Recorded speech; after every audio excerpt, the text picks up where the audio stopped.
Hi guys, it's Nick. Welcome back to the channel. It's been a while since I made a YouTube video. I've been on vacation to France and to Spain. It's been really nice. It was a much needed vacation, but now I'm back. So in this video, I'm going to give you 4 essential tips you can use in the gym. So tip number 1. Those tips, it will fit every person, but it's mostly concentrated for beginners. So tip number 1 is to concentrate on your big staple exercises. So sticking to the basics.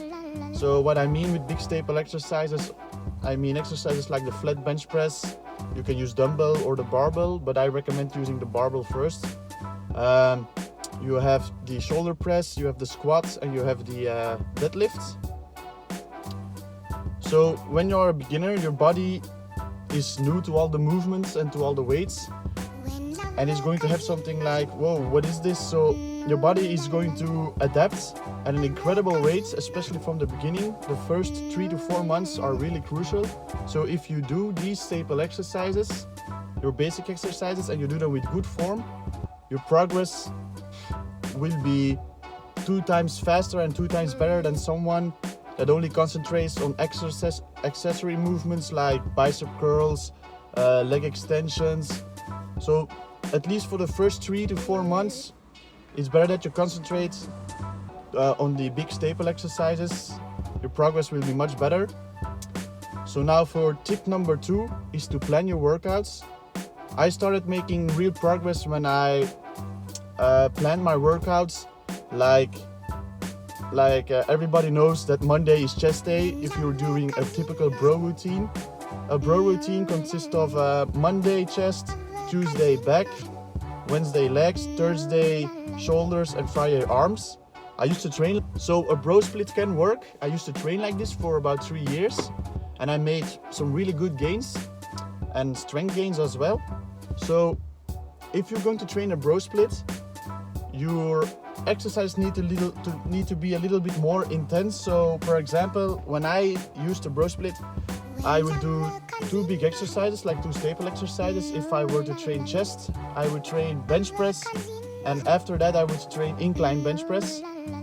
But how my exercise, I did my exercises with a minimum, listen good, a minimum of 8 sets, and I would pyramid up and pyramid back down for the most exercises. I only did 4 exercises, and that's the way I did it. I trained each body part, so just chest on one day, but I trained it very, very intensely, and sometimes I still could feel the pain for about 3 to 4 days after. So I know I made some gains, I've made some real progress, I could see it on my numbers.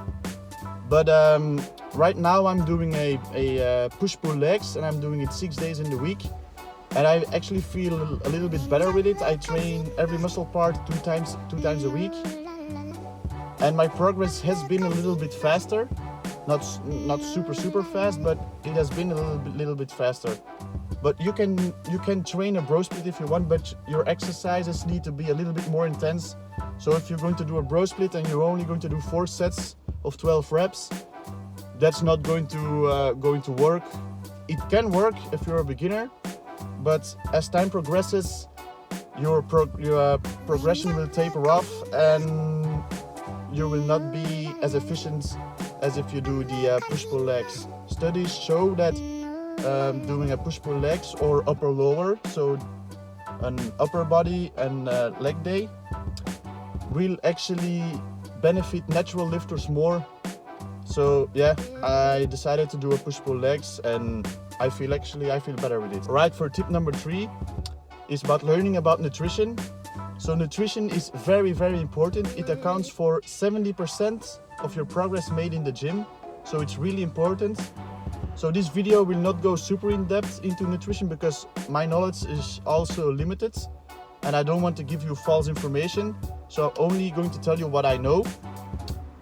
So you have 3 macronutrients. The first one is protein.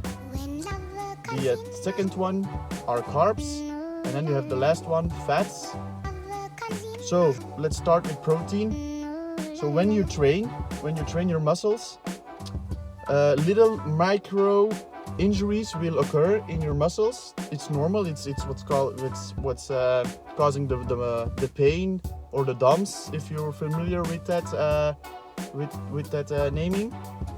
So what protein actually does, it enters your body, it gets digested, and the proteins will enter into your muscle bellies and will start to repair the little microscopic wounds that occurred because of training. It's a natural process, but if your body has enough protein because of your diet, it will go much faster and you will recover much faster, so you can train the same muscle parts way faster, so you can grow faster, and it's just better. Your immune system actually runs on proteins too, so if you have enough protein in your diet, you will get sick much less often. So yeah, it's very good to have protein in your diet, but also not go overboard, because that can limit your gains, and it's also not so good for your kidneys if you have too much protein. But there are a bunch of sites you can look up. You can give in your measurements, and the site will give you more or less an accurate number that you can use for your protein intake. So the second macronutrients are carbs. Carbs are, some people are scared of carbs, some people like carbs. I'm the one that like carbs. I'm of the opinion that carbs are your friend. Carbs are a much needed energy source for your muscles. When you eat carbs are in a lot of foods, almost in every food. Oatmeal, bread, cereal, different foods. So when you eat carbs, it gets digested and it enters your system and it goes into your liver, and your liver converts carbs into glycol. It's called glycol, and then it gets transported to your muscle, where it becomes muscle glycogen, and that's where it stays. It stays ready for utilizing. So if you're doing manual labor, you will lose the glycogen in your muscle, or if you train, that's if you have a lot of glycogen in your muscle, you will have a pump much faster. Your muscles will look swollen, because glycol is another word for sugar, and sugar is the biggest molecule that can occur in your blood. Carbs will also give you a better concentration level. It will also make you feel better. If you are on a low carb diet, you can also feel sometimes like that your thinking is much slower than normally. That's because your body, your brain actually runs on the sugars that are released from the carbs. But everything, if you eat too much of carbs, you can of course get fat. But I'm of the opinion that everything in moderation is fine. Fitness shouldn't take things off your life, it should enhance your life. So I would say stick to carbs. You can use a multitude of apps that can calculate how much food you can eat, so you don't get too fat, or just do what you want to. I like carbs, some people don't like carbs. I've tried a number of diets, low carb diets, and I always felt so bad. I was forgetting stuff.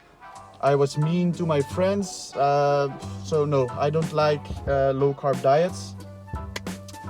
And so the fourth tip, no, I'm going ahead of myself.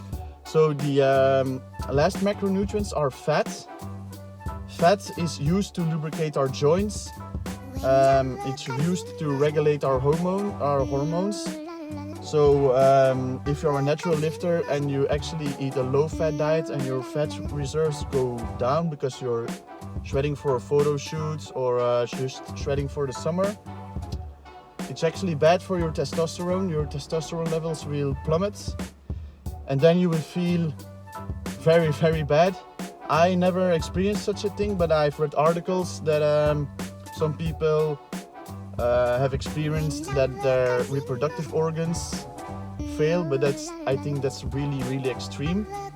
But yeah, fat regulates our hormones, so if you have fat in your diet, enough fat in your diet, your concentration levels will also be very good. So fat is healthy, but you need to see what kind of fat you eat. Like I don't know the really good name for it, but if you have a piece of meat in the fridge and it cools down, sometimes you can see a yellow greasy stuff on it, that's the bad fat. The good fats are in nuts, avocados, all that stuff, fish, very good fats. So yeah, keeping enough fat in your diet is also key. So that's more or less the knowledge I know about my about food. I can make a separate video about counting calories and all that good stuff. So the fourth tip, guys, is about having patience and really enjoy your journey. I cannot stress this enough. It's really important that you enjoy your journey, because if you start as a beginner, you will be in for it for the long run. It takes time to build a great physique, but beautiful things will happen along the way. Of course, your body will change, you will get stronger, but you will change mentally, you will be more confident, you will create a better work ethic that will help massively in your daily life. At least it did for me. I went through a lot of hard times while I really relied on training, so it really helped me move forward. To give you an example, I stopped smoking cigarettes for about 3 to 4 years now. To some people it may sound a little bit silly, but I think it's a very, very good achievement, because I was really smoking a lot of cigarettes and I was not healthy. I now feel much better about myself. So the healthy lifestyle really saved me, and it can also do the same things for you guys. So I can't really stress this enough, that at least try to do some form of exercise. For me it was weightlifting, it can be running for someone else, but when you do exercise, your body will release something called endorphins, and it makes you feel very good, it makes you feel fulfilled. So yeah, I can only recommend working out or doing similar or doing some kind of exercise. It's really worth it if you feel better. So yeah, with this I'm going to end this video. Please like and subscribe. I will do many more videos in the future. I'm also trying to make a mark on YouTube and to help people. So yeah, I will see you guys in the next video.